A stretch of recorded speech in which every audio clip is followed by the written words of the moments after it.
And welcome to Mindful Professional Development. I'd like to spend a few minutes today sharing with you a metaphor that I find very useful. It's called the line, and it comes from conscious leadership, which is outlined very well in this book, The 15 Commitments of Conscious Leadership.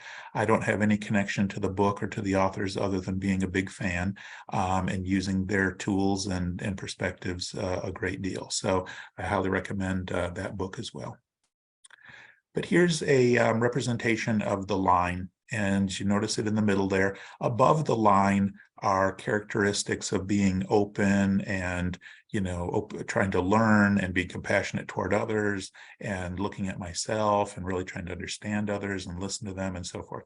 Below the line are feelings of trying to exert control or attempts to exert control, conflict, feeling like I need to be right, I need to be rigid and clinging to rules and holding other people rigidly to rules and so forth, and complaining and defensiveness, all these things. And notice that what determines the difference between whether I'm mentally above the line or below the line is whether I'm in a state of comfort and therefore curiosity.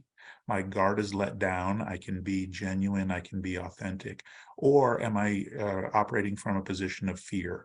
If I'm feeling threatened or anxious, then I'm going to be below the line, and I'm going to rightfully so be defensive and trying to exert control and talk badly about others and so forth.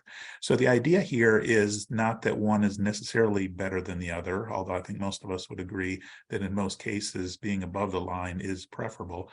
But just to recognize that now I have this metaphor, I can check in with myself and ask myself, am I below the line right now? Am I above the line? And why? And so it's easy to be above the line when we're on vacation or there aren't any stressors. It's much more difficult to recognize when I'm below the line, because I'm very stressed or I'm under threat.